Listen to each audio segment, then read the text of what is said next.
Shalom, apa kabar semua? Saya berdoa kita semua dalam keadaan yang baik.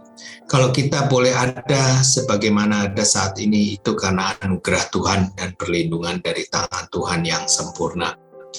Pastor Message kali ini saya beri tema tentang doa. Semua orang tahu doa itu penting, saudara.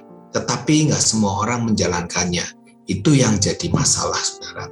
Saudara dikasih Tuhan, tanpa kita sadari bahwa Allah memberikan kepada kita banyak sarana, banyak hal dalam kehidupan kita, perlengkapan-perlengkapan yang dibutuhkan untuk bisa menghadirkan surga di tengah-tengah kehidupan kita. Tapi, sayang kita tidak memanfaatkannya dengan baik. Di dalam Markus 1 ayat 35 di sini, dalam Alkitab mengatakan dengan jelas bahwa pagi-pagi benar, waktu hari masih gelap, ia bangun dan pergi keluar. Ia pergi ke tempat sunyi dan berdoa di sana. Pagi-pagi benar Yesus berdoa. Saudara yang dikasihi Tuhan, kehidupan Yesus adalah kehidupan yang dibangun atas dasar doa. Segala sesuatu, pelayanan, kehidupan, dan dibangunnya atas dasar basic doa. Dia kepada Bapa di sorga. Karena itu dia pernah berkata, jenis ini tidak bisa diusir kecuali dengan doa. Jadi ada kalanya di kehidupan kita, dalam kepandaian kita, keterampilan kita, pengalaman kita, keuangan kita, masalah kita, punya keterbatasan di dalam menyelesaikan persoalan. Tapi lewat doa, tidak ada yang tidak bisa dijangkau lewat doa.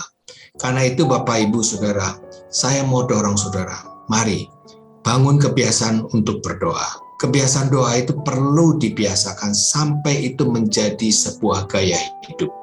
Bukankah kebiasaan itu terjadi ketika saudara membangunnya dan itu menjadi bagian dari hidupmu? Saya pernah bagikan di Pastor Message beberapa waktu lalu dengan tema Intimacy with God. Bagaimana berdoa sebagai gaya hidup sampai menjadi keintiman berdoa yang otomatis.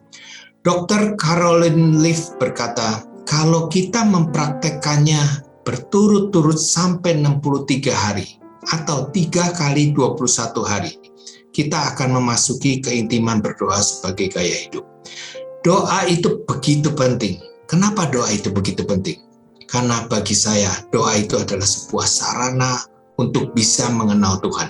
Karena doa itu bukan hanya sekedar mengutarakan isi hati kita, tetapi yang paling utama, sebenarnya lewat doa kita bisa mengerti bahwa Tuhan itu menyingkapkan dirinya kepada kita. Sehingga dengan demikian kita akan semakin kenal dia, dan semakin kenal dia.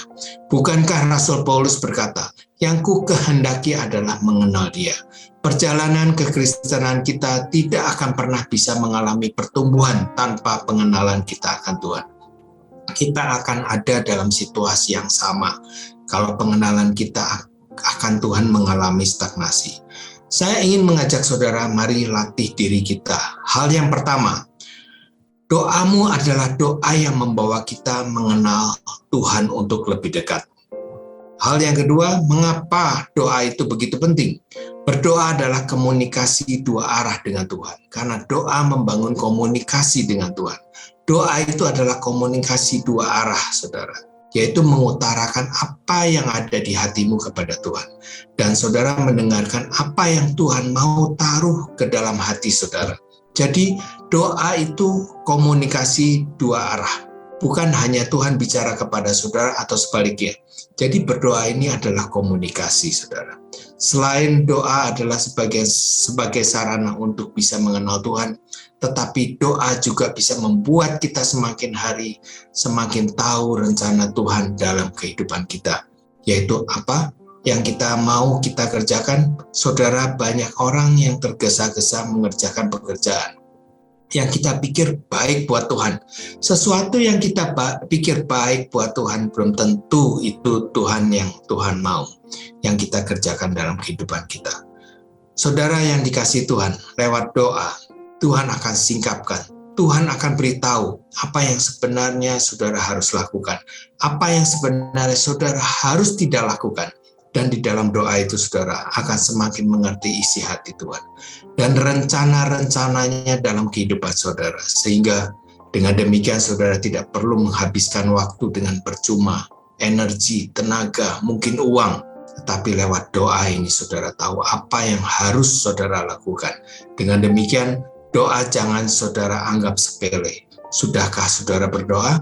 Lihat, di dalam kehidupan Yesus, dari doa yang satu ke doa yang lain selalu ada mujizat. Lihat bagaimana mujizat itu terjadi. Bagaimana kuasa Bapa nyata dalam kehidupannya.